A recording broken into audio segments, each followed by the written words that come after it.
So I watched The Godfather, which was made in 1972. And so, first of all, I did actually really like this movie. I didn't think I would, but I did.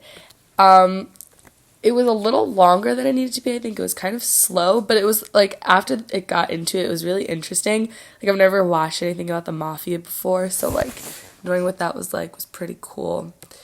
And there was a lot of violence, like when Sonny was beating up Carlo for beating Connie, and they just talk about a ton of mafia killings, which I don't really love violence, but like the movie was really interesting and like entertaining to watch. So The Godfather was set between 1945 and 1955. I looked it up, but they talk about, like, they mentioned World War II, so it makes sense.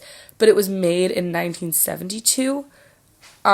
And like in the 1960s and 70s, there was like the civil rights movement, and it was a time where people started talking about the things that were usually kept quiet or just like not admitted and brought into the public. Like, for example, everyone knew that African Americans in the 1960s and 70s were being mistreated, but the government covered up by saying separate but equal, and like they turned segregation, they tried to cover it up, and a lot of people, I think pretty much everyone knew it was wrong, but no one said anything, and it just like wasn't talked about in public.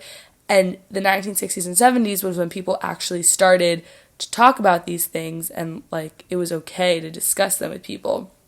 And this happens a lot in this movie. Like, it's a movie about the mafia, which is a really sensitive topic. It doesn't generally come up in a lot of conversation.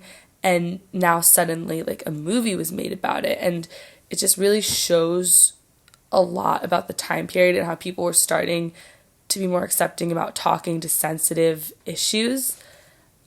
And yeah, there was a lot of violence, which, not that the 60s and 70s were necessarily a violent time, but having these things on screen really shows that people in the 1960s and 70s were starting to become a lot more open with talking about and watching things that necessarily were like not necessarily talked about before.